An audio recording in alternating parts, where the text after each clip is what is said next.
katanungan. Bagets-bagets Ito, yung love paano nga, story. oo, totoo yan. Paano nga kung gusto mong maglabas ng sama ng loob tungkol sa partner mo?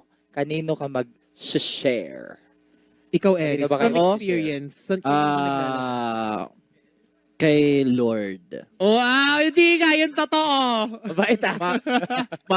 Matatabla nyo ba yun? Di ba? Siyempre, wala Tapos na. yung usapan, Sorry. di O ba? sige, next. Ate Isi, ikaw na. Hindi, kasi, di ba nabanggit ko nga, hindi naman ako masyadong pala friends, Yeah. di ba?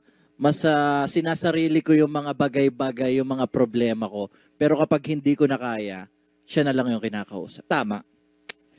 Tapos yung suot ko ganito, no? Red and black. Di ba?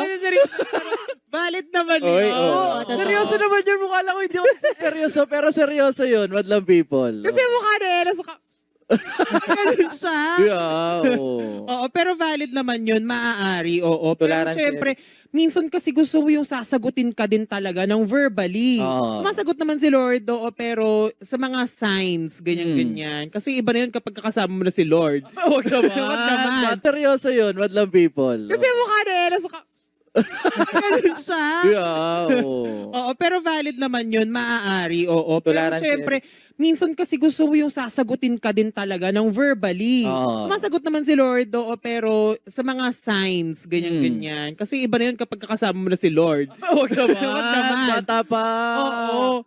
Parang ang hirap kasing again magsabi sa kaibigan or sa nanay mo or sa Parents, tatay mo. no? Kasi Oo. kapag nagkabati na kayo, parang may damage na yung image nung Kasamahan. jowa mo, Tama. hindi ba? So parang ako, I would rather as much as possible sa jowa ko inidiretso. 'Di ba? Para maayos niya rin yung mga error na Tama din kahit naman. maliliit. Alam niya. Oo, kayo ba?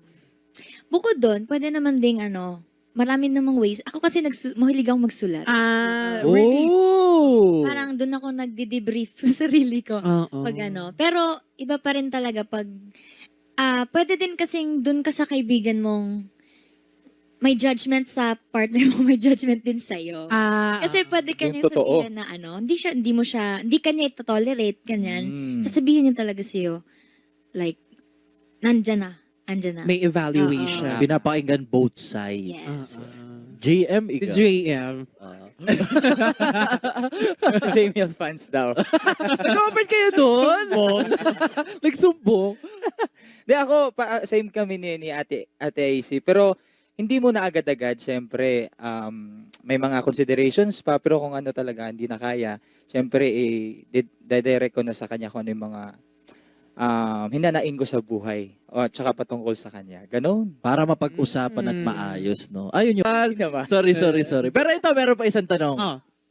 Dapat ka bang maging concerned sa mga pina-follow ng partner mo? Oh. Yan. Kayo ba? Depende. Kasi, siguro ako personally, siguro pag kilala ko naman yung pina-follow niya, tsaka like katrabaho, kaibigan niya na nakilala ko rin, yung mga ganun. Pero pag alam mo yung ang dami na ng finalo, halimbawa, ang dami ng mga nakahubad na ganyan, Sexy. Oo, Ganon. sexy. Okay. Siguro parang foul na yun for me, di ba? So, doon ako magre-react. Kayo guys. Kayo ba? Ikaw, Marian? Ako hindi naman masyadong big deal. Pero pagka siguro yung fina-follow niya ay chinachat niya na rin. Ay, oo. Ay! Yun naman ang questionable na yun. Oo. Pero Palalim. hindi naman kasi ako sa personality ko, hindi ako ganun Opo. So, hindi... Oo nga, hindi ako selosa. So, gusto mo yung nag-agree lang. Hindi ko masyadong binibig deal yung mga ganun. Basta wala lang ginagawang masama. So, okay lang. Oo.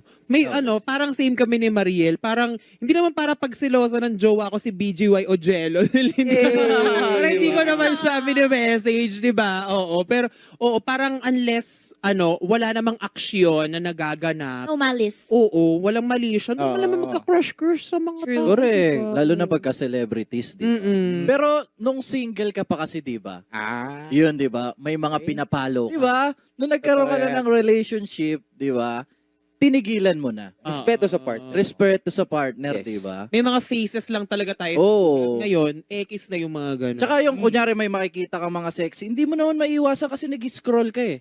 Pero nakita ko na True. ganun ka, kapag Ay, ano yun? pumikit Diba? ka, pumikit Ganun ako ka. kaloyal, di ba?